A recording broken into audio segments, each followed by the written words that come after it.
I think we have exited the so-called Great Moderation era. And it was an era, to your point, of basically disinflation most of the time, save for a bit of a spike in some measures of inflation in 2008.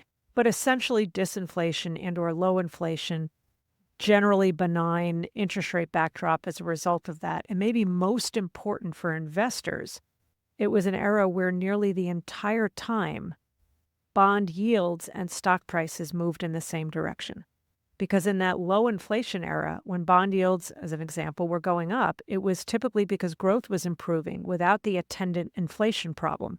That's great for the equity market.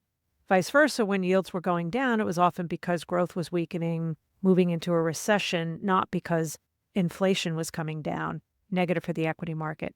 I think we're now have already transitioned into an environment that looks a bit more like the 30 years that preceded the Great Moderation. So the period from the mid to late 60s to the mid to late 90s, which I've been calling the temperamental era.